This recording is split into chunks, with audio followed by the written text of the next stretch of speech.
ಮಂಗಳವನು ಕರೆಯುತ್ತಿರುವ ದೇವ ಶುಭವ ನೀಡಲಿ. ಧರ್ಮ ಅರ್ಥ ಕಾಮ ಮೋಕ್ಷ ಪಥವ ನಮಗೆ ತೋರಲಿ. ಮಂಗಳವನು ಕರೆಯುತ್ತಿರುವ ದೇವ ಶುಭವ ನೀಡಲಿ. ಧರ್ಮ ಅರ್ಥ ಕಾಮ ಮೋಕ್ಷ ಪಥವ ನಮಗೆ ತೋರಲಿ. ಧರ್ಮ ಅರ್ಥ ಕಾಮ ಮೋಕ್ಷ ಪಥವ ನಮಗೆ ತೋರಲಿ. ಗೌರವಪೂರ್ವಕವಾಗಿ ಸ್ವಾಗತಿಸುವಂಥದ್ದು, ಗೌರವಿಸುವಂಥದ್ದು ನಮ್ಮ ವಿದ್ಯಾಸಂಸ್ಥೆಯ ಸಂಸ್ಕಾರ. ಪ್ರತಿ ವರ್ಷ ನೀವು ನೋಡಿರ್ಬೋದು, ಎಲ್ಲ ಕಾರ್ಯಕ್ರಮಗಳನ್ನ ದೊಡ್ಡ ಅತಿಥಿಗಳನ್ನ ಕರೆದು ವಿದ್ಯಾರ್ಥಿಗಳಿಗೆ ಉತ್ತಮವಾದಂಥ ಒಂದು ಸಂಸ್ಕಾರ ಸಿಗಬೇಕು ಅಂತೇಳಿ ನಾವೇ ಉದ್ಘಾಟನೆ ಮಾಡೋದು. ನಾವು ಪ್ರತಿದಿನ ನಿಮಗೆ ಮಾತಾಡ್ತಾ ಕೆಲವೊಂದು ಸಂಸ್ಕಾರದ ಮಾತುಗಳನ್ನ ಆಡ್ತೇವೆ. ಆದರೆ ವಿಶೇಷವಾಗಿ ಬೇರೆ ದೊಡ್ಡ ದೊಡ್ಡ ಅತಿಥಿಗಳನ್ನ ಕರೆದು ಅವರಿಂದ ಶುಭ ಹಾರೈಕೆ ಮಾಡೋದ್ರೊಂದಿಗೆ ವಿದ್ಯಾರ್ಥಿಗಳಲ್ಲಿ ಅವರ ಗುಣಮಟ್ಟ ಮೌಲ್ಯಯುತವಾದ ವಿದ್ಯಾಭ್ಯಾಸ ಸಿಗಬೇಕು ಎನ್ನುವ ದೃಷ್ಟಿಯಲ್ಲಿ ದೊಡ್ಡ ದೊಡ್ಡ ಅತಿಥಿಗಳನ್ನ ಕರೆದು ಅವರಿಂದ ಕೆಲವೊಂದು ಸಂಸ್ಕಾರಯುತ ಮಾತುಗಳನ್ನ ಆಡೋದ್ರೊಂದಿಗೆ ನಾಯಕರು ಯಾವ ರೀತಿ ಇರಬೇಕು, ನಾಯಕತ್ವದ ಗುಣಗಳು ಏನೆಲ್ಲ ಇರಬೇಕು ಎಂಬುದರ ಮಟ್ಟಿಗೆ ಇವತ್ತು ನಿಮಗೆ ಜ್ಞಾನೋದಯ ಆಗಲಿಕ್ಕಿದೆ. ಆ ನೆಲೆಯಲ್ಲಿ ಬಂದಂಥ ಅತಿಥಿಗಳನ್ನ ಗೌರವಿಸಲಿಕ್ಕೆ ನಮ್ಮೊಂದಿಗಿದ್ದಾರೆ ಶ್ರೀಯುತ ರವಿಶಂಕರ್ ಸರ್. 2019-20 ಸಾಲಿನ ಶೈಕ್ಷಣಿಕ ವರ್ಷದ ವಿದ್ಯಾರ್ಥಿ ಸರಕಾರದ ಉದ್ಘಾಟನೆ ಕಾರ್ಯಕ್ರಮ ನಾವು ಇಲ್ಲಿ ಸೇರಿದ್ದೇವೆ.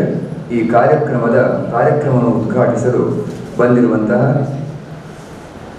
ಯಕ್ಷಗಾನ ಅರ್ಥಧಾರಿಗಳು ಹಾಗೂ ಹೊಸಪುರ ಚಾನೆಲ್ನ ನಿರ್ದೇಶಕರು, ನಮ್ಮ ಹಳ್ಳಿಯ ಶಾಲೆಗಳ ನಿಜವಾದ ಚಿತ್ರಣವನ್ನು ದೂರದರ್ಶನ ಮೂಲಕ ಬಿತ್ತರಿಸುವಲ್ಲಿ ಪ್ರಮುಖ ಪಾತ್ರ ವಹಿಸಿ ಗ್ರಾಮೀಣ ಮಕ್ಕಳ ಏಳಿಗೆ ಹಾಗೂ ಅಭ್ಯುದಯಕ್ಕಾಗಿ ಶ್ರಮಿಸುತ್ತಿರುವಂತಹ ಸಮಾಜ ಸೇವಕರು ಆಗಿರುವಂತಹ ವಿದ್ಯಾಧರ ಶೆಟ್ಟಿಯವರು ನಮ್ಮ ಈ ಕರೆಗೆ ಹೋಗೊಟ್ಟು ಇಲ್ಲಿ ಬಂದು ಸಮಯಕ್ಕೆ ಸರಿಯಾಗಿ ಬಂದು ಆಗಮಿಸಿದ್ದಾರೆ. ಅವರಿಗೆ ನಿಮ್ಮೆಲ್ಲರ ಪರವಾಗಿ ಹೃತ್ಪೂರ್ವಕವಾದ ಸ್ವಾಗತವನ್ನು ಬಯಸ್ತಾ ಶಿವಕುಮಾರ್ ಸರ್ ಅವರು ಹೂವನ್ನು ನೀಡಿ ಗೌರವಿಸಬೇಕು ಅಂತ ವಿನಂತಿ. ನಮ್ಮ ಈ ಕಾರ್ಯಕ್ರಮದ ಅಧ್ಯಕ್ಷ ಸ್ಥಾನವನ್ನು ವಹಿಸಿ ನಮಗೆಲ್ಲರಿಗೂ ಮಾರ್ಗದರ್ಶನ, ಸಲಹೆ, ಸೂಚನೆಗಳಿದ್ದು ಈ ವಿದ್ಯಾಸಂಸ್ಥೆಯ ಉನ್ನತೀಕರಣಕ್ಕಾಗಿ ಸುಮಾರು ವರ್ಷದಿಂದ ಈ ಸಂಸ್ಥೆಯಲ್ಲಿ 34 ವರ್ಷಗಳ ಕಾಲ ದುಡಿದು ಈಗ ನಿವೃತ್ತಿ ಅಂಚಿನಲ್ಲಿರುವಂತಹ ನಮ್ಮೆಲ್ಲರಿಗೂ ಮಾರ್ಗದರ್ಶಕರು, ಹಿರಿಯರಾಗಿರುವಂತಹ ಇಂದಿನ ಈ ಕಾರ್ಯಕ್ರಮದ ಅಧ್ಯಕ್ಷರು ಆಗಿರುವ ಮುಖ್ಯೋಪಾಧ್ಯಾಯರು ಕೆ ರವೀಂದ್ರ ಇವರು ಅಧ್ಯಕ್ಷ ಸ್ಥಾನವನ್ನು ವಹಿಸಿದ್ದಾರೆ. ಅವರಿಗೆ ನಿಮ್ಮೆಲ್ಲರ ಪರವಾಗಿ ಗೌರವಪೂರ್ವಕವಾದ ಸ್ವಾಗತವನ್ನು ಬಯಸ್ತಾ ಇದ್ದಾರೆ. ಈ ಕಾರ್ಯಕ್ರಮ 2019-2020 ಶ್ರೀ ರಾಮಕೃಷ್ಣ ಅನುದಾನಿತ ಪ್ರೌಢಶಾಲೆ ಅರೇಕಳ ಇಲ್ಲಿನ ಶಾಲಾ ವಿದ್ಯಾರ್ಥಿ ಸಂಘ 2019-20ಕ್ಕೆ ನಾಯಕಿ ಸ್ಥಾನಕ್ಕೆ ಅಧಿಸೂಚನೆಯನ್ನು ದಿನಾಂಕ 8/6/2019 ಮುಖ್ಯೋಪಾಧ್ಯಾಯರು ಹೊರಡಿಸಿದರು. ದಿನಾಂಕ 11/6/2019 ನಾನು ನಾಮಪತ್ರ ಸಲ್ಲಿಸಲು ಕೊನೆಯ ದಿನ. ದಿನಾಂಕ 11/6/2019 13/6/2019 ಪ್ರಚಾರ ದಿನಗಳು. ದಿನಾಂಕ 13/6/2019 ನಾಮಪತ್ರ ಹಿಂದೆ ಪಡೆಯಲು ಕಡೆಯ ದಿನಾಂಕ. ದಿನಾಂಕ 15/16/2019 ಮತದಾನ ಮತ್ತು ಮತ ಎಣಿಕೆ. ಕ್ರಮ ಸಂಖ್ಯೆ 1 ನಿಶಾನ್ ಚಿಹ್ನೆ ಪುಸ್ತಕವಾಗಿತ್ತು. ಕ್ರಮ ಸಂಖ್ಯೆ 2 ನವನೀತ್ ಚಿಹ್ನೆಯ ಅವರ ಚಿಹ್ನೆ ಪೆನ್ನು ಆಗಿತ್ತು. ದಿನಾಂಕ 15/16 ನಡೆದ ಮತದಾನ ಹಾಗೂ ಮತ ಎಣಿಕೆ ಕಾರ್ಯಕ್ರಮ ಬೆಳಿಗ್ಗೆ 10 ಗಂಟೆಗೆ ಮತದಾನ ಪ್ರಕ್ರಿಯೆ ಆರಂಭವಾಯಿತು. ಮಧ್ಯಾಹ್ನ 12 ಗಂಟೆಗೆ ಮತ ಎಣಿಕೆಯಾಗಿತ್ತು. ಮಧ್ಯಾಹ್ನ 12:30ಕ್ಕೆ ಅಭ್ಯರ್ಥಿಗಳು ಪಡೆದುಕೊಂಡ ಮತಗಳನ್ನು ಚುನಾವಣಾಧಿಕಾರಿ ಪ್ರಕಟಿಸಿದರು. ಕ್ರಮ ಸಂಖ್ಯೆ 1 ನಿಶಾನ್ ಅಭ್ಯರ್ಥಿಯು 127 ಮತಗಳೊಂದಿಗೆ, ಕ್ರಮ ಸಂಖ್ಯೆ 2 ನವನೀತ್ ಅಭ್ಯರ್ಥಿಯು 95 ಮತಗಳನ್ನು ಪಡೆದರು. ನಿಶಾನ್ ಶಾಲಾ ವಿದ್ಯಾರ್ಥಿ ನಾಯಕನಾಗಿ ಹಾಗೂ ನವನೀತ್ ವಿರೋಧ ಪಕ್ಷದ ನಾಯಕನಾಗಿ ಆಯ್ಕೆಯಾದರು.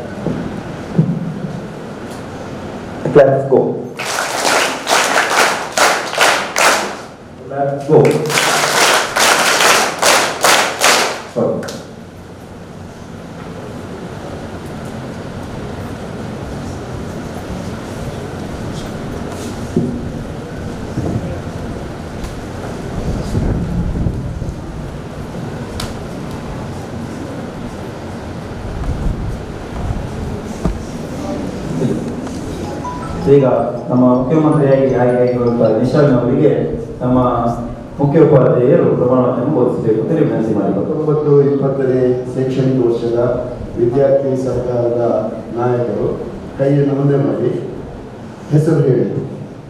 ನಿಶಾನ್ ಎಂಬ ನಾನು 2019-20ನೇ ಸಾಲಿನ 2019-20 ಸಾಲಿನ ವಿದ್ಯಾರ್ಥಿ ಸರ್ಕಾರದ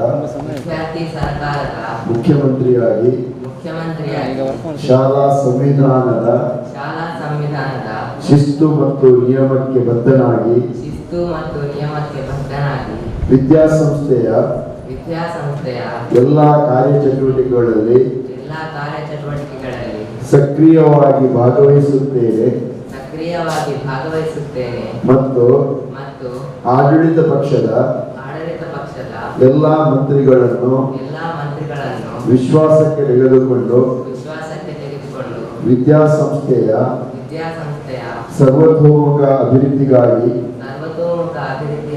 ಶ್ರಮಿಸುತ್ತೇನೆಂದು ಈ ಮೂಲಕ ಪ್ರತಿಜ್ಞೆ ಮಾಡುತ್ತೇನೆ.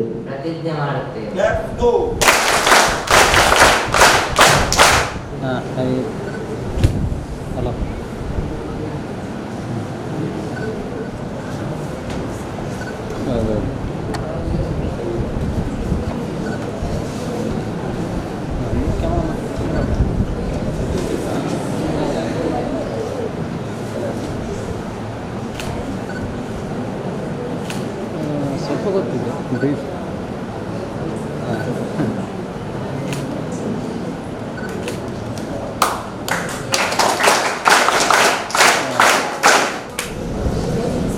ಒಂದು ಕೊಲ್ಲೆದಲ್ಲಿ ಕೊಲ್ಲೆ ತುಕ್ಕೊಡದು ತಗೊಂಡಿದ್ದಾರೆ ಇದು ಮಂಗಳೂರಿನ ಲೋಕಲ್. ನಿಮ್ಮ ಹೆಸರು? ಕೌಶಿಕ್ ಎಂಬ ಹೆಸರಿನ ನಾನು 2019-20 ಸಾಲಿನ ಶಾಲಾ ವಿದ್ಯಾರ್ಥಿ ಸರಕಾರದ ಸಭಾಪತಿಯಾಗಿ ಆಡಳಿತ ಪಕ್ಷ ಮತ್ತು ವಿರೋಧ ಪಕ್ಷದ ಎಲ್ಲ ಸದಸ್ಯರನ್ನು ತನ್ನ ವಿಶ್ವಾಸಕ್ಕೆ ತೆಗೆದುಕೊಳ್ಳುವುದರೊಂದಿಗೆ ಶಾಲಾ ಸಂವಿಧಾನದ ಶಿಸ್ತು ಮತ್ತು ನಿಯಮಕ್ಕೆ ಬದ್ಧರಾಗಿ ಕಾರ್ಯನಿರ್ವಹಿಸುತ್ತೇನೆಂದು ಈ ಮೂಲಕ ಪ್ರತಿಜ್ಞೆ ಮಾಡುತ್ತೇನೆ.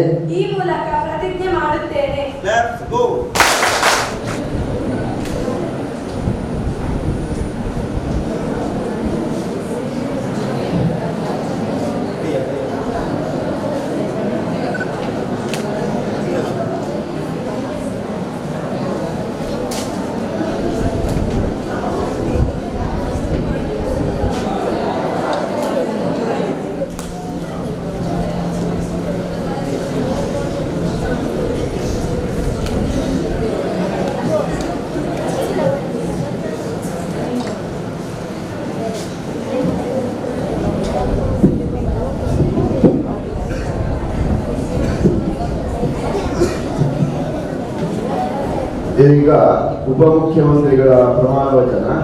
ಹೆಸರು ಹೇಳಿ. ಧನಶ್ರೀ ಎಂಬ ಹೆಸರಿನ ನಾನು 2019-20 ಸಾಲಿನ ವಿದ್ಯಾರ್ಥಿ ಸರ್ಕಾರದ ಉಪಮುಖ್ಯಮಂತ್ರಿಯಾಗಿ ಶಾಲಾ ಸಂವಿಧಾನದ ಶಿಸ್ತು ಮತ್ತು ನಿಯಮಕ್ಕೆ ಬದ್ಧನಾಗಿ ವಿದ್ಯಾಸಂಸ್ಥೆಯ ಎಲ್ಲ ಕಾರ್ಯಚಟುವಟಿಕೆಗಳಲ್ಲಿ ಸಕ್ರಿಯವಾಗಿ ಭಾಗವಹಿಸುವುದರೊಂದಿಗೆ ಸರ್ವತೋಮುಖ ಅಭಿವೃದ್ಧಿಗಾಗಿ ಶ್ರಮಿಸುತ್ತೇನೆಂದು ಈ ಮೂಲಕ ಪ್ರತಿಜ್ಞೆ ಮಾಡುತ್ತೇನೆ. ಮನೆಗಳು ಇದೀಗ ಮಂತ್ರಿಗಳು ಎಲ್ಲರೂ ಒಟ್ಟಿಗೆ ಬರ್ತಾರೆ. ಅದು ಮುಖ್ಯಮಂತ್ರಿಗಳಿಂದ ಎಲ್ಲ ಮಂತ್ರಿಗಳಿಗೆ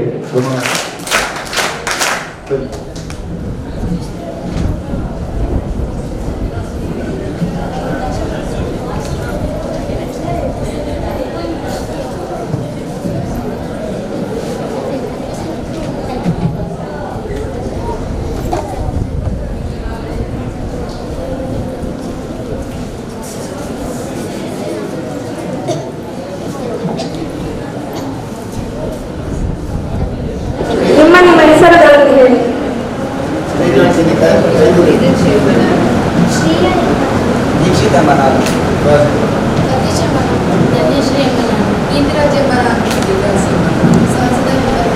(2019-2020) ಸಾಲಿನ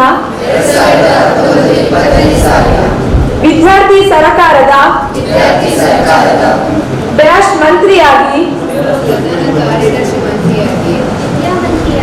ಆರೋಗ್ಯ ಮಂತ್ರಿಯಾಗಿ, ಕ್ರೀಡಾ ಮಂತ್ರಿಯಾಗಿ, ಕೃಷಿ ಮಂತ್ರಿಯಾಗಿ, ಪ್ರವಾಸ ಮಂತ್ರಿಯಾಗಿ, ಗೃಹ ಮಂತ್ರಿಯಾಗಿ, ವರ್ಗ ಮಂತ್ರಿಯಾಗಿ, ನೀರಾವರಿ ಮಂತ್ರಿಯಾಗಿ, ಸಾಂಸ್ಕೃತಿಕ ಮಂತ್ರಿಯಾಗಿ, ವ್ಯಕ್ತಿಭದ್ರ ಮಂತ್ರಿಯಾಗಿ, ಸ್ವಚ್ಛತಾ ಮಂತ್ರಿಯಾಗಿ, ಶಾಲಾ ಸಂವಿಧಾನದ ಶಿಸ್ತು ಮತ್ತು ನಿಯಮಕ್ಕೆ ಬದ್ಧನಾಗಿ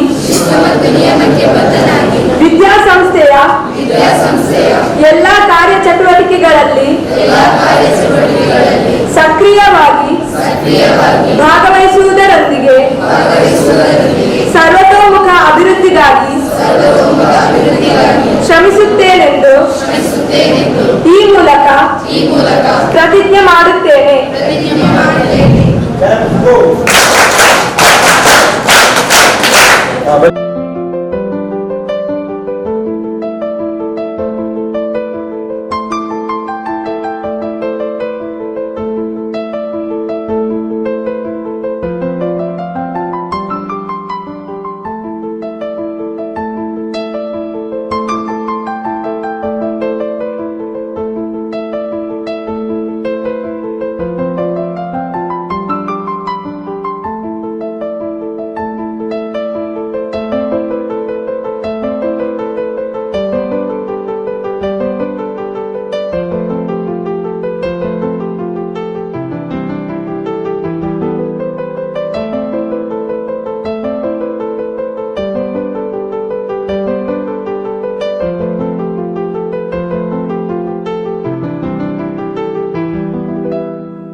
ಎಂಬ ಹೆಸರಿನ ನಾನು 2019-20 ಸಾಲಿನ 2019-20 ಸಾಲಿನ ವಿದ್ಯಾರ್ಥಿ ಸರಕಾರದ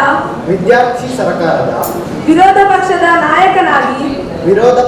ನಾಯಕನಾಗಿ ಶಾಲಾ ಸಂವಿಧಾನದ ಶಿಸ್ತು ಮತ್ತು ನಿಯಮಕ್ಕೆ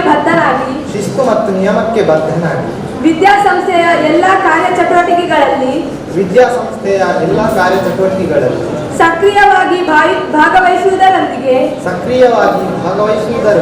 ಸರ್ವತೋಮುಖ ಅಭಿವೃದ್ಧಿಗಾಗಿ ಶ್ರಮಿಸುತ್ತೇನೆಂದು ಈ ಮೂಲಕ ಪ್ರತಿಜ್ಞೆ ಮಾಡುತ್ತೇನೆ.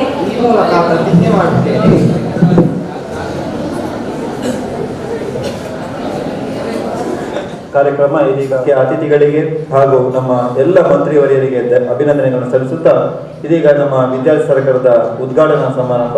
ಇದನ್ನು ನಮ್ಮ ವಿದ್ಯಾಧರ್ ಶೆಟ್ಟಿ ಅವರು ನಮ್ಮವರೇ ಬಹಳ ಪ್ರೀತಿಯಿಂದ ಇವತ್ತು ಬೆಳಗ್ಗೆ ಫೋನ್ ಮುಖಾಂತರ ವಿನಂತಿ ಮಾಡಿಕೊಂಡಾಗ ಬಹಳ ಪ್ರೀತಿಯಿಂದ ಆಗಮಿಸಿದ್ದಾರೆ. ಈಗ ದೀಪ ಬೆಳಗಿಸುವುದರೊಂದಿಗೆ ನಮ್ಮ ಈ ವರ್ಷದ ಎಲ್ಲ ಶೈಕ್ಷಣಿಕ ಚಟುವಟಿಕೆಗಳು ಎಲ್ಲ ಕಾರ್ಯಕ್ರಮ ನಿರ್ವಿಘ್ನವಾಗಿ ನಡೆಯಲಿ ಎನ್ನುವ ಉದ್ದೇಶದೊಂದಿಗೆ ದೀಪ ಬೆಳಗಿಸುವ ಕಾರ್ಯಕ್ರಮಕ್ಕೆ ಚಾಲನೆ ನೀಡಲಿಕ್ಕಿದ್ದಾರೆ. ತಾವೆಲ್ಲರೂ ಇದಕ್ಕೆ ಸಹಕರಿಸಬೇಕು ಅಂತ ವಿನಂತಿ ಮಾಡ್ತೀನಿ.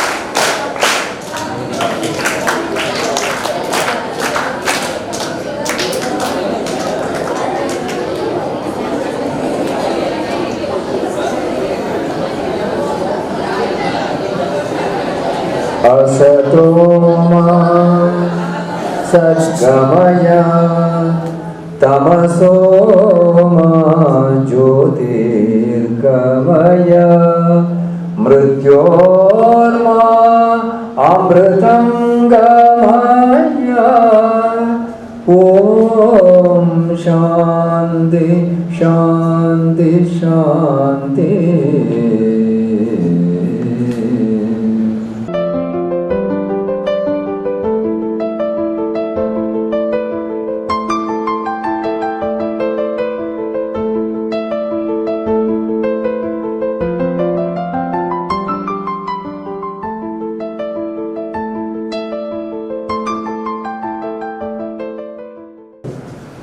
ಶಾಲೆಯಲ್ಲಿ ಒಂದು ಪರಿಸರ ದಿನಾಚರಣೆ ಆಗಬೇಕಿದ್ರೆ ಆ ಪರಿಸರ ದಿನಾಚರಣೆ ಏನೆಲ್ಲ ಮಾಡಬೇಕು ಅದು ಪರಿಸರ ಮಂತ್ರಿಗೆ ಗೊತ್ತಿರಬೇಕು. ಮುಖ್ಯಮಂತ್ರಿಗಳ ಆ ಮಂತ್ರಿ ಮಂಡಲದಿಂದ ಅದಕ್ಕೊಂದು ಒಪ್ಪಿಗೆ ಪಡೆಯಬೇಕು. ಈ ರೀತಿಯ ಕಾರ್ಯಕ್ರಮಗಳು ಆ ವಿದ್ಯಾರ್ಥಿ ದೆಸೆಯಲ್ಲಿ ನಾಯಕತ್ವವನ್ನು ಬೆಳೆಸಿಕೊಂಡು ನಮ್ಮ ಶಾಲೆಯಲ್ಲಿ ನಾವು ಹೇಗೆ ನಮ್ಮದಾದಂತಹ ಮಂತ್ರಿ ಪದವಿಯ ಮೂಲಕವಾಗಿ ಒಳ್ಳೆಯ ಕೆಲಸವನ್ನು ಮಾಡಬಹುದು, ಶಿಸ್ತು ಹೇಗೆ ಕಾಪಾಡಿಕೊಳ್ಬಹುದು, ಸ್ವಚ್ಛತೆಯನ್ನು ಹೇಗೆ ಇಟ್ಟುಕೊಳ್ಬಹುದು, ಎಲ್ಲ ಒಬ್ಬೊಬ್ಬ ಮಂತ್ರಿಯ ಒಂದೊಂದು ಜವಾಬ್ದಾರಿ. ಅದಕ್ಕೆ ಇನ್ನು ನೀವು ಪ್ರತ್ಯೇಕವಾಗಿ ಅಧ್ಯಾಪಕರನ್ನು ಮಾಸ್ಟರನ್ನು ಕಾಯಬೇಕಾಗಿಲ್ಲ. ನಿಮ್ಗೊಂದು ಜವಾಬ್ದಾರಿ ಕೊಟ್ಟಿದ್ದಾರೆ, ಆ ಜವಾಬ್ದಾರಿಯನ್ನು ನಾನು ನಿಭಾಯಿಸಬೇಕು. ನಿಭಾಯಿಸುವ ಮೂಲಕವಾಗಿ ಶಾಲೆಯಲ್ಲಿ ಏನು ಆಗಬೇಕು ಅದನ್ನು ನಾವು ನೋಡಿಕೊಳ್ಬೇಕು. ಅದಕ್ಕೆ ಮುಖ್ಯೋಪಾಧ್ಯಾಯರ ಅಥವಾ ಸಂಬಂಧಪಟ್ಟ ಮಾಸ್ಟರ್ ಒಪ್ಪಿಗೆಯನ್ನು ಪಡಿಬೇಕು. ನಾವು ಇಂತಹ ಕಾರ್ಯಕ್ರಮ ಮಾಡ್ತೇವೆ, ಈ ರೀತಿಯಾಗಿ ಸ್ವಚ್ಛತೆ ಮಾಡ್ತೇವೆ, ಈ ರೀತಿಯಾಗಿ ಗಿಡ ನೆಡ್ತೇವೆ. ಈಗ ಗಿಡ ನೆಡುವಂತಹದ್ದು ಬಹಳ ಅಗತ್ಯ. ಯಾಕೆಂದರೆ ಪರಿಸರ ಎನ್ನುವಂತಹದ್ರ ಬಗ್ಗೆ ನಾನು ಅದರ ಬಗ್ಗೆ ಹೆಚ್ಚು ಮಾತಾಡಲಿಕ್ಕೆ ಹೋಗುವುದಿಲ್ಲ. ಆದರೂ ಪರಿಸರವನ್ನು ಉಳಿಸಿಕೊಳ್ಬೇಕು ಎನ್ನುವಂತಹ ಕೂಗು ಎಲ್ಲ ಕಡೆಯಿಂದ ಕೇಳಿ ಬರ್ತಾ ಇದೆ. ವಿಶೇಷವಾಗಿ ಈ ವರ್ಷ ಮಳೆ ಕೊಯ್ಲು ಮಾಡಬೇಕು ಎನ್ನುವಂತಹ ಒಂದು ಮಾತು ಹೆಚ್ಚಾಗಿ ಕೇಳಿಕೊಂಡು ಬರ್ತಾ ಇದೆ. ಮಳೆ ಕೊಯ್ಲು ಯಾಕೆ ಮಾಡಬೇಕು? ನೀರು ಕಡಿಮೆಯಾಗ್ತಾ ಇದೆ. ಮಳೆಗಾಲದ 1 ತಿಂಗಳ ಅವಧಿ ಕಳೆದರೂ ಸರಿಯಾದ ಮಳೆ ನಮ್ಮ ಊರಿಗೆ ಇನ್ನೂ ಬರಲಿಲ್ಲ. ಹಾಗಿದ್ರೆ ನೀರು ಕಡಿಮೆ ಆದರೆ ಇದ್ದ ನೀರನ್ನು ಸಂಗ್ರಹಿಸಿಟ್ಟುಕೊಳ್ಳುವಂತಹ ಮಳೆ ಕೊಯ್ಲಿನ ಬಗ್ಗೆ ನಾವು ತಿಳ್ಕೊಳ್ಬೇಕು. ಆ ತಿಳ್ಕೊಳ್ಳುವ ಮೂಲಕವಾಗಿ ನಮ್ಮ ಶಾಲೆಯಲ್ಲೂ ಕೂಡ ಎಷ್ಟು ಮಳೆ ಕೊಯ್ಲು ಮಾಡಬಹುದು ಎನ್ನುವುದನ್ನು ನಾವು ನಿರ್ಧರಿಸಬೇಕು. ಇದೆಲ್ಲವೂ ನಾಯಕತ್ವವನ್ನು ಬೆಳೆಸುವಂತಹ ಗುಣಗಳು. ನಾವು ಪ್ರಶ್ನೋತ್ತರದಲ್ಲಿ ಯಾವಾಗಲೂ ಸಂಕೋಚ ಬಿಟ್ಟು ಉತ್ತರ ಹೇಳಲಿಕ್ಕೆ ಕಲಿತ್ರೆ ನಮ್ಮ ನಾಯಕತ್ವದ ಗುಣ ಬೆಳೆಯುತ್ತದೆ. ಅದನ್ನು ನಿಮ್ಮ ಮಂತ್ರಿಮಂಡಲದವರು ಅಭ್ಯಾಸ ಮಾಡಿಕೊಳ್ಬೇಕು, ನೀವು ಅಭ್ಯಾಸ ಮಾಡಿಕೊಳ್ಬೇಕು. ಈಗ ನಾನು ಬಂದಾಗ ನಮ್ಮ ಮುಖ್ಯೋಪಾಧ್ಯಾಯರ ಹತ್ರ ಮಾತನಾಡುವಾಗ ಒಂದಷ್ಟು ವಿಷಯಗಳು ಬಂತು. ಇದು ನಾವು ಯಾವಾಗಲೂ ಇರುವಂತಹದ್ದೇ. ಮಕ್ಕಳಲ್ಲಿ ಶಿಸ್ತಿನ ಕೊರತೆಯಾಗುತ್ತಾ ಇದೆ, ಹಿರಿಯರಿಗೆ ಗೌರವ ಕೊಡುವಂತಹ ಪದ್ಧತಿಗಳು ದೂರ ಆಗುತ್ತಾ ಇದೆ, ಹಿರಿಯರನ್ನು ಸಂಪ್ರದಾಯದ ಮೂಲಕವಾಗಿ ನೋಡಿಕೊಳ್ಳುವಂತಹದ್ದು ಕಡಿಮೆ ಆಗುತ್ತಾ ಇದೆ. ಶಾಲೆಯಲ್ಲಿ ಯಾವ ರೀತಿ ಇರಬೇಕು, ಶಾಲೆಯಲ್ಲಿ ಯಾವ ರೀತಿ ವರ್ತನೆ ಮಾಡಬೇಕು, ಯಾವ ರೀತಿ ಮಾತನಾಡಬೇಕು, ಯಾವಾಗ ಮಾತನಾಡಬೇಕು, ಎಷ್ಟು ಮಾತನಾಡಬೇಕು ಎನ್ನುವ ಬಗ್ಗೆ ನಮಗೆ ಗಮನ ಇರುವುದಿಲ್ಲ. ಇಂತಹದ್ದನ್ನೆಲ್ಲ ನಾವು ಕೇಳುವಾಗ ನಾವು ಅಂದರೆ ನೀವು ವಿದ್ಯಾರ್ಥಿಗಳು ಅದರ ಬಗ್ಗೆ ನಿರ್ಧರಿಸಬೇಕು. ನಿಮಗೆ ಪ್ರೌಢಶಾಲೆಯಲ್ಲಿ ನೀವಿದ್ದೀರಿ, ನಮ್ಮ ಮನೆಯಲ್ಲಿ ಹಿರಿಯರಿದ್ದರೆ ಹಿರಿಯರನ್ನು ನೋಡಿ, ಮನೆಯವರನ್ನು ನೋಡಿ, ಶಾಲೆಯಲ್ಲಿ ಅಧ್ಯಾಪಕರನ್ನು ನೋಡಿ, ಸಮಾಜದಲ್ಲಿರುವಂತಹ ಹಿರಿಯ ವ್ಯಕ್ತಿಗಳನ್ನು ನೋಡಿ ನಾವು ನಮ್ಮ ಬದುಕಿನ ಶಿಸ್ತನ್ನು ಅಳವಡಿಸಿಕೊಳ್ಬೇಕು. ಶಾಲೆಯಲ್ಲಿ ಬೋಧನೆ ಮಾಡುವಾಗ ಒಂದಷ್ಟು ಹೇಳ್ತಾರೆ, ಆ ಬೋಧನೆಗಳು ಯಾಕೆ ಹೇಳ್ತಾರೆ ಎನ್ನುವುದನ್ನು ತಿಳ್ಕೊಳ್ಬೇಕು. ತಿಳ್ಕೊಳ್ಳುವಂತಹ ಶಕ್ತಿಯನ್ನು ನೀವು ಯಾವಾಗ ಬೆಳೆಸಿಕೊಳ್ತೀರಿ ಆಗ ತನ್ನಷ್ಟಕ್ಕೆ ನಿಮ್ಮ ಬದುಕಿನಲ್ಲಿ ಒಂದು ಶಿಸ್ತನ್ನು ಅಳವಡಿಸಿಕೊಳ್ಳಲಿಕ್ಕೆ ಸಾಧ್ಯ ಆಗುತ್ತದೆ. ಬೇಗ ಏಳುವುದರಿಂದ ಹಿಡಿದು ಶಾಲೆಗೆ ಸರಿಯಾಗಿ ಬರುವುದರಿಂದ ಹಿಡಿದು ಶಾಲೆಯ ಕೆಲಸಗಳನ್ನು ಸರಿಯಾಗಿ ಮಾಡುವುದಕ್ಕೆ ತೊಡಗಿಸಿಕೊಂಡು ಮನೆಯ ಕೆಲಸವನ್ನು ಮಾಡಿಕೊಂಡು ಜೊತೆಗೆ ಮನೆಯಲ್ಲಿ ಅಥವಾ ಪರಿಸರದಲ್ಲಿ ಆಟವಾಡುವಂತಹ ಅವಕಾಶಗಳು ಇದ್ದರೆ, ಶಾಲೆಯಲ್ಲಾಗಲಿ ಮನೆಯಲ್ಲಾಗಲಿ ಆಟವಾಡುವಂತಹ ಅವಕಾಶಗಳಿದ್ದರೆ ಖಂಡಿತವಾಗಿ ಆಟವಾಡಿಕೊಂಡು, ಆಟವಾಡೋದು ನೀವು ಪಾಠವನ್ನು ಎಷ್ಟು ಕಲಿತೀರ ಅಷ್ಟೇ ಮುಖ್ಯ. ಅದು ದೈಹಿಕ ಬೆಳವಣಿಗೆಗೆ ಮತ್ತು ಒಂದು ರೀತಿಯಲ್ಲಿ ನಮ್ಮದಾದಂತಹ ಒತ್ತಡದ ಬದುಕಿನ ಒತ್ತಡವನ್ನು ಕಡಿಮೆ ಮಾಡಲಿಕ್ಕೆ ಆಟಗಳು ಯಾವಾಗಲೂ ಮುಖ್ಯ ಆಗಿರ್ತದೆ. ಅದರಲ್ಲೂ ಬೆಳೆಯುವ ವಯಸ್ಸಿನ ಮಕ್ಕಳು ಆಟವಾಡಿಕೊಂಡೇ ಬೆಳೀಬೇಕು. ಪಾಠ ಮುಖ್ಯ, ಅಂಕ ಗಳಿಸಬೇಕು, ಓದಬೇಕು. ಆದರೆ ಓದೇ ಸರ್ವಸ್ವ ಆಗಬಾರ್ದು. ಓದಿನಲ್ಲಿ ಹಿಂದೆ ಬಿದ್ದೆ ಅಥವಾ ನನಗೆ ಮಾರ್ಕ್ ಕಡಿಮೆ ಬಂತು ಅಂತ ಕೂಡಲೇ ನಾವು ದಡ್ಡನಂತ ಭಾವಿಸಿಕೊಳ್ಬೇಕಾಗಿಲ್ಲ. ಎಲ್ಲರಲ್ಲೂ ವಿದ್ಯಾರ್ಥಿಗಳಲ್ಲಿ ಒಂದಲ್ಲ ಒಂದು ರೀತಿಯ ಪ್ರತಿಭೆ ಇದ್ದೇ ಇರ್ತದೆ. ಆ ಪ್ರತಿಭೆಯನ್ನು ನಮ್ಮ ಮನೆಯವರು, ನಮ್ಮ ಅಧ್ಯಾಪಕರು ಗುರುತಿಸಿಕೊಂಡು ಅಥವಾ ಸ್ವಯಂ ನಾವೇ ಅದರಲ್ಲಿ ಆಸಕ್ತಿ ತಳೆದು ಅದನ್ನು ಮುಂದಕ್ಕೆ ಬಂದಾಗ ನಾವು ವಿದ್ಯಾರ್ಥಿ ನಾಯಕರಾಗಿ ಬೆಳೀಲಿಕ್ಕೆ ಸಾಧ್ಯ ಆಗ್ತದೆ. ಕಸ ಬಿದ್ದಿದೆ ಅಂತ ಹೇಳಿಕೊಂಡು ಸ್ವಚ್ಛತಾ ಮಂತ್ರಿಗೆ ದೂರು ಕೊಡುವುದು ಮತ್ತಿನ ವಿಷಯ. ಆ ಕಸ ಯಾರು ಹಾಕಿದ್ದಾರೆ ಅದರ ಬಗ್ಗೆ ಪರಿಸರ ಮಂತ್ರಿಗೆ ಅಥವಾ ಸ್ವಚ್ಛತಾ ಮಂತ್ರಿಗೆ ಹೇಳಬೇಕು. ಹೀಗೆ ಒಂದು ಕಸ ಬಿದ್ದಿತ್ತು, ನಾವು ಹೆಕ್ಕಿದ್ದೇವೆ, ನಮ್ಮ ಕೆಲಸ ಅದು, ನಾವು ಹೆಕ್ಕಬೇಕು. ಅದಕ್ಕೆ ಮಂತ್ರಿಯನ್ನು ಕಾಯಬೇಕಾಗಿಲ್ಲ, ನಾವು ಹೆಕ್ಕಬೇಕು. ಆದರೆ ಹಾಗೆ ಮತ್ತೆ ಆಗದ ಹಾಗೆ ಸ್ವಚ್ಛತಾ ಮಂತ್ರಿಗೆ ಅಥವಾ ವಿರೋಧ ಪಕ್ಷದವರಿಗೆ, ಮುಖ್ಯಮಂತ್ರಿಗಳಿಗೆ ತಿಳಿಸಬೇಕು. ಹೀಗೆ ಹೀಗೆ ಶಾಲೆಯಲ್ಲಿ ಕಸ ಬಿಸಾಡ್ತಾರೆ, ಸಾಧ್ಯ ಆದರೆ ಕಸ ಬಿಸಾಡುವವರನ್ನು ಕಂಡು ಹಿಡಿಯುವ, ಅವರು ಮತ್ತೆ ಹಾಗೆ ಮಾಡದ ಹಾಗೆ ಅವರಿಗೆ ಬುದ್ಧಿ ಹೇಳುವ ಅಥವಾ ಅವರಿಗೆ ಎಚ್ಚರಿಕೆ ಕೊಡುವ. ಶಾಲೆಗೆ ಒಂದು ಮರ ಬೇಕು, ಏನು ಮಾಡಬೇಕು? ಆಗ ನಮಗೆ ಗಿಡ ನೆಡಲಿಕ್ಕೆ ಆಗುವುದಿಲ್ಲ. ನಮ್ಮ ಪರಿಸರ ಮಂತ್ರಿಗೆ ಅಥವಾ ಕೃಷಿ ಮಂತ್ರಿಗೆ ಹೇಳಬೇಕು, ಮುಖ್ಯೋಪಾಧ್ಯಾಯರ ಅನುಮತಿ ಬೇಕು. ಯಾಕೆಂತ ಹೇಳಿದ್ರೆ ಒಂದು ಶಾಲೆಯ ವಠಾರದಲ್ಲಿ ಏನಾದರೂ ಮಾಡುವುದಿದ್ರೆ ಮುಖ್ಯೋಪಾಧ್ಯಾಯರ ಅನುಮತಿ ಇಲ್ಲದೆ ಏನೂ ಮಾಡ್ಲಿಕ್ಕೆ ಆಗುವುದಿಲ್ಲ. ಆದರೆ ಕಸ ಹೆಕ್ಕಲಿಕ್ಕೆ ಮುಖ್ಯೋಪಾಧ್ಯಾಯರ ಅನುಮತಿ ಬೇಕು ಅಂತೆಲ್ಲ. ಈ ರೀತಿಯಾಗಿ ಅನುಮತಿ ಬೇಕಿರುವಂತಹ, ಅನುಮತಿ ಬೇಡದಿರುವಂತಹ ಕಾರ್ಯಕ್ರಮಗಳು ಯಾವುದು ಅಂತ ಹೇಳಿಕೊಂಡು ವಿವೇಚನೆ ನಾವು ಮಾಡಿಕೊಳ್ಬೇಕು. ಆ ವಿವೇಚನಾ ಶಕ್ತಿಯನ್ನು ಬೆಳೆಸಲಿಕ್ಕಾಗಿಯೇ ಇಂತಹ ವಿದ್ಯಾರ್ಥಿ ಮಂಡಲ, ನೀವೆಲ್ಲ ನಿಮ್ಮ ಬದುಕಿನಲ್ಲಿ ಒಂದು ಸರಿಯಾದ ಶಿಸ್ತನ್ನು ಬೆಳೆಸಿಕೊಳ್ಬೇಕು. ಶಾಲೆಯ ಆಗು ಹೋಗುಗಳಲ್ಲಿ ಮಂತ್ರಿ ಮಂಡಲದ ಒಡನೆ ನಿಮ್ಮ ಸಹಕಾರ ಒಳ್ಳೆಯದಾಗಿರಬೇಕು. ಅಧ್ಯಾಪಕರೊಟ್ಟಿಗೆ ನಿಮ್ಮ ಬಾಂಧವ್ಯ ಒಳ್ಳೆಯದಾಗಿರಬೇಕು. ನೀವು ಬದುಕಿನಲ್ಲಿ ಶಿಸ್ತನ್ನು ಹೇಗೆ ಪಾಲಿಸಬೇಕಂತ ಹೇಳಿದರೆ ಅದಕ್ಕೆ ಓದಲಿಕ್ಕೆ ಒಂದಷ್ಟು ಸಮಯ, ಇತರ ಕೆಲಸಗಳಿಗೆ ಒಂದಷ್ಟು ಸಮಯ, ಶಾಲೆಗೆ ಬಂದು ಹೋಗುವ ಅವಧಿ, ಇದೆಲ್ಲವನ್ನು ನಿರ್ಧರಿಸಿಕೊಂಡು ನಿಮ್ಮ ಮನೆಯಲ್ಲಿ ಕೂಡ ಇದರ ಬಗ್ಗೆ ನೀವು ನಿಮ್ಮ ಹೆತ್ತವರೊಡನೆ, ಮನೆಯಲ್ಲಿ ಇರುವವರ ಒಡನೆ ಇದರ ಬಗ್ಗೆ ಚರ್ಚಿಸಬೇಕು. ನನಗೆ ಶಾಲೆಗೆ ಹೋಗಲಿಕ್ಕೆ ಇಷ್ಟು ಟೈಮ್ಸ್ ಆಗ್ತದೆ, ಇಷ್ಟು ಗಂಟೆ ಆಗ್ತದೆ, ನಾನು ಇಷ್ಟು ಗಂಟೆಯಿಂದ ಶಾಲೆಗೆ ಹೊರಟ್ರೆ ಇಷ್ಟು ಗಂಟೆಗೆ ಮುಡುತ್ತೇನೆ, ಅದರ ಮಧ್ಯದಲ್ಲಿ ನಾನು ಬೆಳಿಗ್ಗೆ ಎಷ್ಟು ಬೇಗ ಎದ್ದು ಇಷ್ಟು ಹೊತ್ತು ಹೋಗ್ತೇನೆ, ನಾಳೆಯ ದಿವಸಕ್ಕೆ ನನ್ನ ಸಿದ್ಧತೆಗಳನ್ನು ಮಾಡಿಕೊಳ್ತೇನೆ. ಇದೆಲ್ಲ ಒಂದು ದಿನಚರಿಯ ಒಂದು ಪಟ್ಟಿಯಾಗಿ ರೂಪಿಸಿಕೊಂಡು ನಿಮ್ಮ ನಿಮ್ಮ ಬದುಕಿನಲ್ಲಿ ಶಿಸ್ತನ್ನು ತಂದುಕೊಳ್ಳಿ.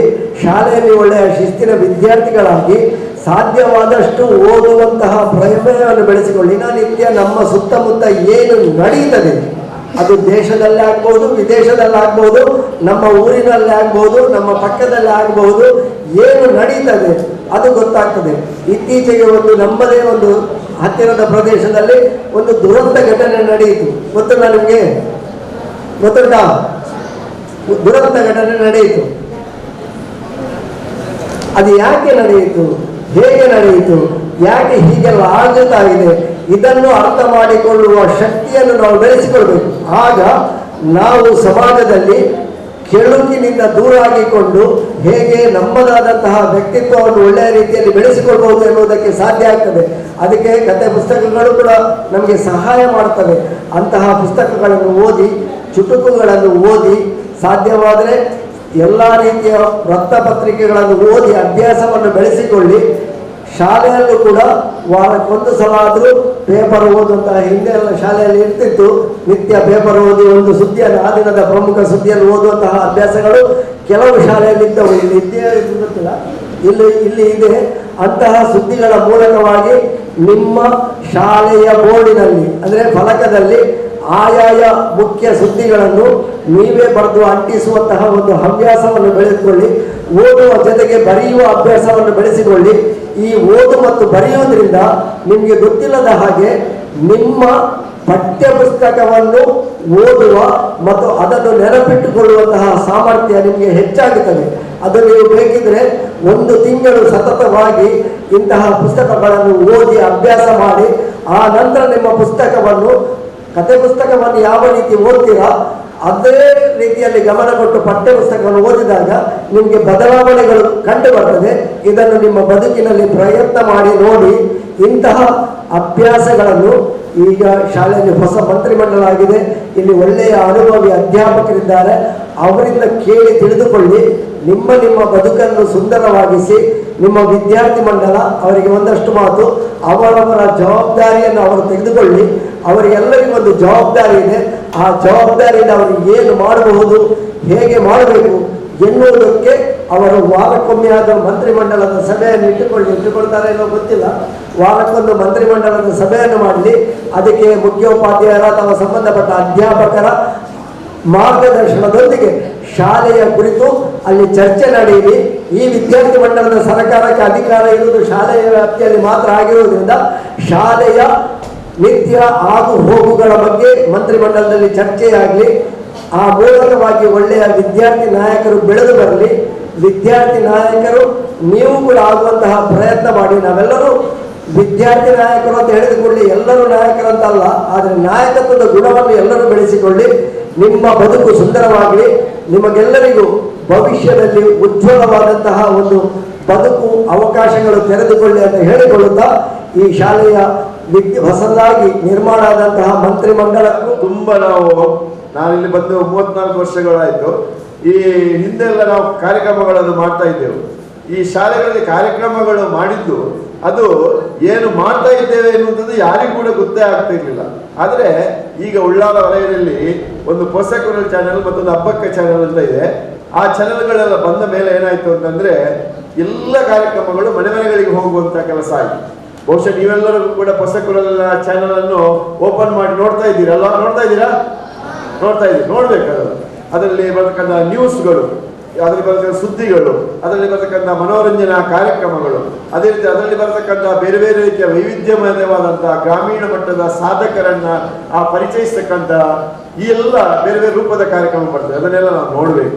ವಿದ್ಯಾಧರ್ ಶೆಟ್ರು ಒಳ್ಳೆಯ ಮಾತುಗಾರರು, ಯಕ್ಷಗಾನ ಕಲಾವಿದರು, ಸಮಾಜ ಸೇವಕರು, ಒಳ್ಳೆಯ ಸಂಘಟಕರು, ಚಿಂತಕರು, ವಿಮರ್ಶಕರು. ಯಾರು? ವಿದ್ಯಾಧರ್ ಶೆಟ್ರು. ಅಂತವರು ಈ ಒಂದು ನಿಮ್ಮ ಸರ್ಕಾರದ ಉದ್ಘಾಟನೆ ಮಾಡಿದ್ದಾರೆ ಅಂತಂದ್ರೆ ಅದು ಬಹಳ ಸಂತೋಷ ಪಡ್ತಕ್ಕಂಥ ಒಂದು ವಿಚಾರ. ಆದ ಕಾರಣ ಅದು ನಿರ್ವಿಘ್ನವಾಗಿ ವರ್ಷ ಪೂರ್ತಿ ನಡೆಯುವಂಥದ್ದಕ್ಕೆ ಯಾವುದೇ ರೀತಿಯ ಸಂದೇಹ ಇಲ್ಲ. ನಿಮಗೆಲ್ಲರಿಗೂ ಕೂಡ ಶುಭವನ್ನ ಈ ಸಂದರ್ಭದಲ್ಲಿ ಅವರು ಹಾರೈಸಿದ್ದಾರೆ. ಇನ್ನು ಈ ಒಂದು ಯಾವುದೇ ಒಂದು ಕಾರ್ಯಕ್ರಮ, ಈಗ ನಾವು ಅವರು ಏನು ಹೇಳಿದ್ರು, ನಾವು ಶಿಸ್ತನ್ನು ಕಾಪಾಡಿಕೊಳ್ಬೇಕು, ನಮ್ಮ ಜವಾಬ್ದಾರಿಯನ್ನು ನಾವು ಸರಿಯಾಗಿ ನಿರ್ವಹಿಸಬೇಕು. ಅದೇ ರೀತಿಯಲ್ಲಿ ಇನ್ನೊಬ್ಬರನ್ನು ಅವರು ಏನು ಮಾಡ್ತಾರೆ ಅಂತ ನೋಡೋದಕ್ಕಿಂತಲೂ ನಾನೇನು ಮಾಡಿದ್ದೇನೆ ಎನ್ನುವುದನ್ನು, ನಾನು ಏನು ಮಾಡ್ತಾ ಇದ್ದೇನೆ ಎನ್ನುವುದನ್ನು ನೋಡುವಂಥದ್ದು ಬಹಳ ಮುಖ್ಯ. ಒಂದು ಕಸ ಬಿದ್ದಿದೆ ಅಂತಂದ್ರೆ ಕಸವನ್ನು ಮೊದಲು ಹೆಕ್ಕಬೇಕು, ಆಮೇಲೆ ನಾವು ಸಂಬಂಧಪಟ್ಟವರಿಗೆ ದೂರು ಕೊಡುವುದಾ ಎಂಥದ ಅದಕ್ಕೆ ಬೇಕಾದ ವ್ಯವಸ್ಥೆಯನ್ನು ಮಾಡುವುದು ಎನ್ನುವ ಮಾತನ್ನು ಅವರು ಆಡಿದರು. ಸರ್ಕಾರದ ಒಂದು ಜವಾಬ್ದಾರಿ ಕೂಡ ಹಾಗೆ. ಯಾವ ಒಂದು ಲೀಡರ್ಶಿಪ್ ಕ್ವಾಲಿಟಿ ಅಂದ್ರೆ ಯಾವ ದೇಶಕ್ಕೆ ಒಳ್ಳೆಯ ಲೀಡರ್ ಇರ್ತಾರೋ ಆ ದೇಶದ ಗೌರವ ಹೆಚ್ಚಾಗ್ತದೆ. ಯಾವ ರಾಜ್ಯಕ್ಕೆ ಒಳ್ಳೆಯ ಲೀಡರ್ ಇರ್ತಾರೋ ಆ ರಾಜ್ಯದ ಗೌರವ ಹೆಚ್ಚಾಗ್ತದೆ. ಯಾವ ಶಾಲೆಗೆ ಒಳ್ಳೆಯ ಲೀಡರ್ ಇರ್ತಾರೋ ಆ ಶಾಲೆಯ ಗೌರವ ಹೆಚ್ಚಾಗ್ತದೆ. ಇದು ಸಾಮಾನ್ಯ. ಆದ ಕಾರಣ ಯಾಕೆ ಅಂತ ಹೇಳಿದ್ರೆ ಆ ಒಂದು ನಾಯಕತ್ವದ ಗುಣ ಉಂಟಲ್ಲ, ಈಗ ಒಂದು ನಾಯಕತ್ವದ ಗುಣದಲ್ಲಿ ಮುಖ್ಯವಾಗಿ ಅವರಲ್ಲಿ ಧೈರ್ಯ ಬೇಕು. ಅದೇ ರೀತಿಯಲ್ಲಿ ಎಲ್ಲರ ಒಳ್ಳೆಯ ಯೋಚನೆ ಬೇಕು, ಒಳ್ಳೆಯ ಯೋಜನೆ ಬೇಕು. ಯೋಜನೆ ಹಾಕಿಕೊಂಡದನ್ನು ಅನುಷ್ಠಾನಕ್ಕೆ ತರತಕ್ಕಂತಹ ಚಾಕಚಕ್ಯತೆಯು ಅವರಲ್ಲಿ ಇರಬೇಕು. ಅವ ನಿರಂತರವಾಗಿ ಆ ಕೆಲಸದಲ್ಲಿ ತನ್ನನ್ನು ತೊಡಗಿಸಿಕೊಳ್ಳಬೇಕು. ಅವರಲ್ಲಿ ಒಂದಿಷ್ಟು ಸೇವಾ ಕಾರ್ಯವನ್ನು ಮಾಡಬೇಕು ಎನ್ನುವಂತಹ ಮನೋಭಾವನೆ ಅವರಲ್ಲಿ ಯಾವಾಗಲೂ ಇರಬೇಕು. ಅದರ ಜೊತೆಗೇನೆ ಎಲ್ಲ ಜನಗಳನ್ನ ಒಟ್ಟಾಗಿ ಒಂದು ಟೀಮ್ ವರ್ಕ್ ಆಗಿ ಒಂದು ತಂಡವಾಗಿ ಕೆಲಸ ಮಾಡಿಸ್ತಕ್ಕಂತಹ ಒಂದು ಗುಣವೂ ಕೂಡ ಅವರಲ್ಲಿ ಇರಬೇಕು. ಹಾಗಿದ್ರೆ ಮಾತ್ರ ಅದು ಲೀಡರ್ಶಿಪ್ ಕ್ವಾಲಿಟಿ, ಅದು ನಾಯಕತ್ವದ ಗುಣ. ಅದನ್ನು ಮಾಡಿದರೆ ಮಾತ್ರ ನಾವು ಸಕ್ಸಸ್ ಆಗ್ತೇವೆ, ಇಲ್ಲದ್ರೆ ನಾವು ಸಕ್ಸಸ್ ಆಗಲಿಕ್ಕೆ ಸಾಧ್ಯ ಇಲ್ಲ. ನಾವು ಕೂಡ ಅಧ್ಯಾಪಕರು ಕೂಡ ಹಾಗೆ. ನಾವು ಪ್ರತಿ ತಿಂಗಳು ಸಭೆ ಸೇರ್ತೇವೆ. ಪ್ರತಿ ತಿಂಗಳು ಸಭೆ ಸೇರಿ ನಾವು ಸಭೆ ನಡೆಸಿ ಒಂದು 4-5 ನಿರ್ಣಯಗಳನ್ನು ಕೈಗೊಳ್ಳುತ್ತೇವೆ. ಆ ನಿರ್ಣಯಗಳನ್ನು ಕೈಗೊಳ್ಳುವುದು ಮಾತ್ರ ಅಲ್ಲ, ಅದು ಪುಸ್ತಕದಲ್ಲಿ ಮಾತ್ರ ಬರೆದಿಡುವುದಲ್ಲ, ಅದು ಆ ತಿಂಗಳು ಕಾರ್ಯರೂಪಕ್ಕೆ ಬಂದಿದೆಯಾ ಅಂತ ನಾವು ಪುನಃ ನೆಕ್ಸ್ಟ್ ಮೀಟಿಂಗ್ನಲ್ಲಿ ಪುನಃ ಅದನ್ನು ಏನ್ ಮಾಡ್ತೇವೆ ಅಂತಂದ್ರೆ ಪರಿಶೀಲನೆ ಮಾಡ್ತೇವೆ. ಅದು ಬೇಕು, ಅದನ್ನು ಫಾಲೋ ಮಾಡಬೇಕು. ಆವಾಗ ಮಾತ್ರ ಏನಾಗುತ್ತೆ ಅಂತದ್ದು ಕಾರ್ಯರೂಪಕ್ಕೆ ಬರ್ತದೆ. ಆ ಒಂದು ಇದರಲ್ಲಿ ನಾವು ಈಗ ಎಲ್ಲರ ಅಧ್ಯಾಪಕರ ಎಲ್ಲ ಅಭಿಪ್ರಾಯಗಳನ್ನು ನಾವು ಸ್ವೀಕಾರ ಮಾಡ್ತೇವೆ. ಎಲ್ಲ ಅಭಿಪ್ರಾಯಗಳು ಸ್ವೀಕಾರ ಮಾಡಿದ ಮೇಲೆ ಹೆಡ್ ಮಾಸ್ಟರ್ ಅಂತಾದವರು ಒಂದು ನಿರ್ಣಯವನ್ನು ಕೊಡ್ತಾರೆ. ಆ ನಿರ್ಣಯ ನಂತರ ಏನಾಗಬೇಕು, ಕಾರ್ಯರೂಪಕ್ಕೆ ಬರಬೇಕು. ಅದು ಲೀಡರ್ಶಿಪ್ ಅಂತ ಹೇಳೋದು. ಅರ್ಥ ಆಯ್ತಲ್ಲ? ಅದಕ್ಕೆ ನಾಯಕತ್ವದ ಗುಣ ಅಂದ್ರೆ ಹಾಗೆ. ಅಂತಹ ಗುಣ ನಮ್ಮ SPL ಈಗಿನ ಶಾಲಾ ಸರ್ಕಾರದ ಮುಖ್ಯಮಂತ್ರಿಯಲ್ಲಿ ಇದೆ.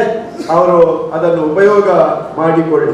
ಶಿಸ್ತನ್ನು ಕಾಪಾಡತಕ್ಕಂಥ, ಕಲಿಕೆಯ ಗುಣಮಟ್ಟವನ್ನು ಹೆಚ್ಚಿಸುವಂತಹ, ಅದೇ ರೀತಿಯಲ್ಲಿ ಅವರವರು ಸಂಬಂಧಪಟ್ಟಂತಹ ಯಾವ ಮುಖ್ಯಮಂತ್ರಿಗಳಿದ್ದಾರೆ ಅವರವರ ಕೆಲಸವನ್ನು ಸರಿಯಾಗಿ ಮಾಡ್ತಾ ಇದ್ದಾರೆ ಎನ್ನುವುದನ್ನ ಆತ ನೋಡ್ತಾ ಇದ್ದು ಅದನ್ನು ಮಾಡಿಸುವಂತೆ ಮಾಡತಕ್ಕಂಥ ಕೆಲಸವನ್ನು ಆತ ಮಾಡಿದಂತಂದ್ರೆ ಸರ್ಕಾರ ಒಳ್ಳೆ ರೀತಿಯಲ್ಲಿ ಕಾರ್ಯನಿರ್ವಹಿಸಲಿಕ್ಕೆ ಸಾಧ್ಯ ಉಂಟು. ಎಲ್ಲ ಮಂತ್ರಿಯವರು ಅವರವರ ಜವಾಬ್ದಾರಿ ಬಗ್ಗೆ ಸ್ಟಡಿ ಮಾಡಿಕೊಳ್ಳಬೇಕು.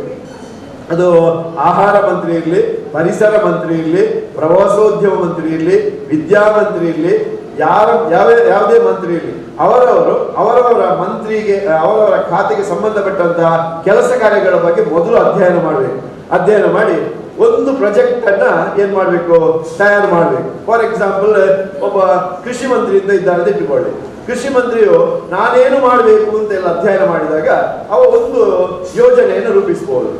ನಮ್ಮ ಶಾಲೆಗೆ ಒಂದು ತರಕಾರಿ ತೋಟವನ್ನ ಮಾಡಬೇಕು, ಅದರಿಂದ ತುಂಬಾ ಪ್ರಯೋಜನ ಇದೆ, ಬಿಸಿ ಊಟಕ್ಕೂ ಕೂಡ ಆ ತರಕಾರಿಯನ್ನು ಉಪಯೋಗ ಮಾಡಿಕೊಳ್ಳಲಿಕ್ಕೆ ಆಗ್ತದೆ. ಆದ ಕಾರಣ ನಾವು ಆ ರೀತಿ ಒಂದು ಒಳ್ಳೆ ಪ್ರಾಜೆಕ್ಟ್ ಮಾಡಿದಾಗ ಅದನ್ನು ಸರಿಯಾಗಿ ಮಾಡಿದ್ರೆ ಎಲ್ಲರೂ ಅಧಿಕಾರಿಗಳಾಗಲಿ ಬಂದವರಾಗಲಿ ಅದನ್ನು ನೋಡ್ತಕ್ಕಂತಹ ಕಾರ್ಯ ಆಗ್ತದೆ. ನಿಮಗೂ ಕೂಡ ಅದರಿಂದ ಪ್ರಯೋಜನ ಆಗ್ತದೆ, ನೀವು ಕೂಡ ಅದಕ್ಕೆ ಸರಿಯಾದಂತಹ ಸಹಕಾರವನ್ನು ಕೊಡಬೇಕು. ಇದು ಎಲ್ಲ ಮಂತ್ರಿಗಳು ಕೂಡ ಒಂದೊಂದು ಪ್ರಾಜೆಕ್ಟ್ ಅನ್ನು ವರ್ಷದಲ್ಲಿ ಒಂದೊಂದು ಪ್ರಾಜೆಕ್ಟ್ ಹೆಚ್ಚು ಬೇಡಕ್ಕಾಗಿಲ್ಲ, ಒಂದೊಂದು ಪ್ರಾಜೆಕ್ಟ್ ಮಾಡಿಕೊಂಡು ಅದನ್ನು ಅನುಷ್ಠಾನಕ್ಕೆ ತಂದಾಗ ಈ ಶಾಲೆಯಲ್ಲಿ ಅದು ನೀವು ಈ ಶಾಲೆಗೆ ಏನಾಗ್ತೀರಿ ಅಂದ್ರೆ ಸಂಪತ್ತಾಗ್ತೀರಿ. ಯಾವಾಗಲೂ ವಿದ್ಯಾರ್ಥಿಗಳು, ಯಾಕಂದ್ರೆ ಕೇವಲ ಮಂತ್ರಿಗಳನ್ನು ಮಾತ್ರ ನಾವು ಕಾಯುವುದಿಲ್ಲ, ಕೂತಂತ ನೀವೆಲ್ಲರೂ ಕೂಡ ಅವರಿಗೆ ಏನ್ ಕೊಡ್ಬೇಕು, ಸಹಕಾರವನ್ನ ಕೊಟ್ಟು ಆ ಪ್ರಾಜೆಕ್ಟ್ ಒಳ್ಳೆ ರೀತಿಯಲ್ಲಿ ಕೆಲಸ ಮಾಡುವ ಹಾಗೆ ಮಾಡಿದೆ ಅಂತಾದ್ರೆ ಏನಾಗ್ತದೆ ಅಂತಂದ್ರೆ ಮುಂದೆ ನಿಮಗೆ ಅದರಿಂದ ಪ್ರಯೋಜನ ಆಗ್ತದೆ. ಇದಕ್ಕೆ ನಾನು ಹೇಳಿದ ಹಾಗೆ ಒಳ್ಳೆ ತರಕಾರಿ ತೋಟ ಆದ್ರೆ ನಿಮಗೆ ಸಾಂಬಾರು ದಪ್ಪ ಆಗ್ತದೆ, ಸಾಂಬಾರು ರುಚಿ ಆಗ್ತದೆ, ಚೆನ್ನಾಗಿ ಊಟ ಮಾಡ್ಲಿಕ್ಕೆ ನಿಮ್ಗೆ ಆಗ್ತದೆ, ಯಾಕೆ ಮಂತ್ರಿ ಊಟ ಮಾಡೋದಲ್ಲ. ಅದಕ್ಕೆ ಅಂಥದ್ದು ಈಗ ನಾನು ತರಕಾರಿ ತೋಟದ್ದು ಅಂತ ಹೇಳೋದು ಅಂತ ಅನೇಕ ಪ್ರಾಜೆಕ್ಟ್ಗಳನ್ನು ಮಾಡ್ಲಿಕ್ಕೆ ಆಗ್ತದೆ. ಆ ಬಗ್ಗೆ ನೀವು ಆಲೋಚನೆಯನ್ನು ಮಾಡಿ ಅದರೊಟ್ಟಿಗೆ ಯೋಜನೆ ಅದನ್ನು ಅನುಷ್ಠಾನಕ್ಕೆ ತರಕಂತ ಕೆಲಸ ಕಾರ್ಯಗಳನ್ನ ನಾವು ನಿತ್ಯ ನೂತನ ಅಂದ್ರೆ ನಿರಂತರವಾಗಿ ಮಾಡ್ತಾ ಹೋದೆವು ಅಂತಾದ್ರೆ ಖಂಡಿತವಾಗಿಯೂ ನಾವು ಈ ವರ್ಷದಲ್ಲಿ ಅಂದ್ರೆ 2019-20 ಶೈಕ್ಷಣಿಕ ವರ್ಷದಲ್ಲಿ ಒಳ್ಳೆಯ ಕೆಲಸ ಕಾರ್ಯಗಳನ್ನ ಮಾಡ್ಲಿಕ್ಕೆ ಆಗ್ತದೆ. ಅದರಿಂದ ನಮ್ಮ ವಿದ್ಯಾಸಂಸ್ಥೆಗೆ ಒಳ್ಳೆಯ ಹೆಸರು ಕೂಡ ಬರ್ತದೆ. ರಾಮಕೃಷ್ಣ ಪ್ರೌಢಶಾಲೆಗೆ ಹಿಂದಿನಿಂದಲೂ ಬಹಳ ಒಳ್ಳೆಯ ಹೆಸರು ಉಂಟು. ಇದು ಈಗ ಬಂದಂತ ಹೆಸರಲ್ಲ, ಬಹಳಷ್ಟು ಹಿಂದೆ 50 ವರ್ಷಗಳ ಹಿಂದಿಂದಲೂ ಇಲ್ಲಿ ಅಂತ ಒಂದು ಹೆಸರು ಬಂದಿದೆ. ಯಾಕಂದ್ರೆ ಆವಾಗ ಇಲ್ಲಿ ಏನಿರ್ಲಿಲ್ಲ ಅಂದ್ರೆ ಯಾವುದು ಶಾಲೆಗಳಿರ್ಲಿಲ್ಲ, ಇಲ್ಲಿ ಹರೇಕಳ ವಿದ್ಯಾಸಂಸ್ಥೆಗಳಿದೆ ಇದ್ದದ್ದು ಮಾತ್ರ. ನಿಮ್ಮ ತಂದೆಯವರು ನಿಮ್ಮ ಅಜ್ಜಂದಿರು ಕೂಡ ಕಲಿತಂತ ಶಾಲೆ ಇದಾಗಿರ್ಬೋದು. ಆದ ಕಾರಣ ಇಲ್ಲಿ ಇದರದೇ ಆದಂತ ಇತಿಹಾಸವಿದೆ. ಎಲ್ಲ ಇದರಲ್ಲಿ ಕೂಡ ಈ ಸಂಸ್ಥೆ ಒಂದು ಶಿಸ್ತಿನ ವಿದ್ಯಾಸಂಸ್ಥೆ, ಈ ಸಂಸ್ಥೆ ಒಂದು ಚಟುವಟಿಕೆಗಳಲ್ಲಿ ತೊಡಗಿಕೊಂಡಂತ ಒಂದು ಸಂಸ್ಥೆ ಎನ್ನುವಂಥದ್ದೆಲ್ಲ ಎಲ್ಲ ಕಡೆಯಲ್ಲಿ ಕೇಳಿ ಬರುವಂತ ಒಂದು ವಿಚಾರ. ಆದ ಕಾರಣ ಅಂತಹ ಒಂದು ಒಳ್ಳೆಯ ಹೆಸರನ್ನು ಉಳಿಸುವಂತ ಆ ಹೆಸರನ್ನು ಬೆಳೆಸತಕ್ಕಂತಹ ಕೆಲಸವನ್ನು ನೀವೆಲ್ಲರೂ ಮಾಡಬೇಕು.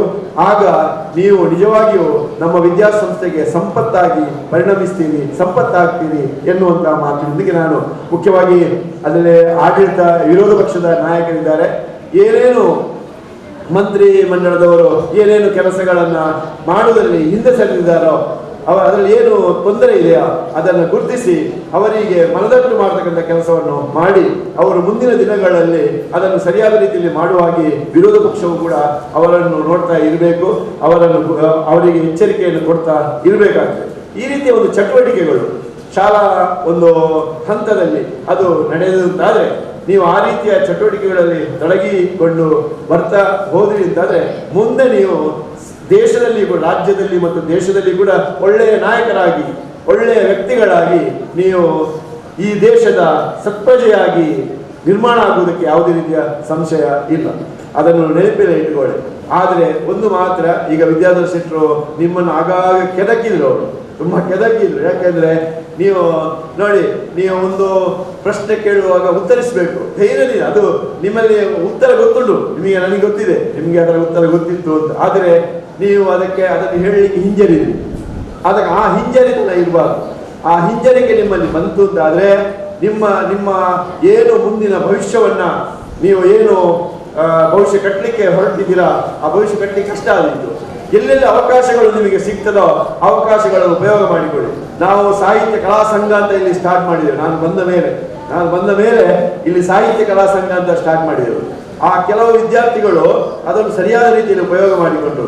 ಈಗ ಅವರು ಧಾರಾವಾಹಿಯಲ್ಲಿ ಒಳ್ಳೆಯ ನಟರಾಗಿದ್ದಾರೆ, ಸಿನಿಮಾದಲ್ಲಿ ಒಳ್ಳೆಯ ನಟರಾಗಿದ್ದಾರೆ, ರಂಗಭೂಮಿಯಲ್ಲಿ ಈಗ ಅವರು ಒಳ್ಳೊಳ್ಳೆ ನಟರಾಗಿದ್ದಾರೆ ಅಂತವರು ದೊಡ್ಡ ಲಿಸ್ಟೇ ಉಂಟು ನಮ್ಮಲ್ಲಿ. ಆದಾಗ ಯಾಕೆ ಹಾಗೆ ಆಗಿದ್ದಾರೆ ಅಂದರೆ ಈ ವೇದಿಕೆಯನ್ನು ಅವರು ಆ ರೀತಿಯಲ್ಲಿ ಉಪಯೋಗ ಮಾಡಿಕೊಂಡ್ರು. ಅದೇ ರೀತಿಯಲ್ಲಿ ನೀವು ಈಗ ನೃತ್ಯದಲ್ಲಿ ಮಾತ್ರ ಅಂತಲ್ಲ, ಎಲ್ಲೆಲ್ಲಿ ಈ ಸ್ಕೌಟ್ ಗೈಡ್ ಉಂಟು, ವಿಜ್ಞಾನ ಚಟುವಟಿಕೆಗಳುಂಟು, ಯಕ್ಷಗಾನ ಉಂಟು, ನೃತ್ಯ ಚಟುವಟಿಕೆ, ಎಲ್ಲ ಚಟುವಟಿಕೆಗಳು ಈ ನಮ್ಮ ವಿದ್ಯಾಸಂಸ್ಥೆಯಲ್ಲಿ ನಡೆಯುತ್ತಾ ಇದೆ.